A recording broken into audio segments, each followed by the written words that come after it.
রাজধানীর উত্তরায় দুর্ঘটনার কবলে পড়েছে বিমান বাহিনীর একটি প্রশিক্ষণ বিমান। দুপুরের দিকে উত্তরা মেট্রো রেল স্টেশনের প্রধান অফিসের পাশে মাইলস্টোন স্কুল অ্যান্ড কলেজের ক্যাম্পাসে বিমানটি বিধ্বস্ত হয়। এখন পর্যন্ত আনুষ্ঠানিক কোনো বক্তব্য না পেলেও জানা গিয়েছে, মাইলস্টোন কলেজের ক্লাস 8-এর ক্লাসরুমের উপর বাংলাদেশ বিমান বাহিনীর F-7BGI প্রশিক্ষণ প্লেনটি আঘাত হানে। তুরাগ থানার ডিউটি অফিসার মনিরুল ইসলাম বিমান বিধ্বস্তের তথ্য নিশ্চিত করেছেন।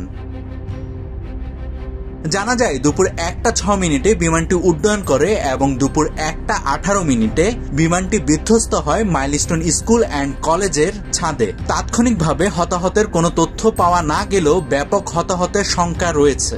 ঘটনাস্থলে পুলিশ ও ফায়ার সার্ভিসের 8টি দল কাজ করছে এই মুহূর্তে।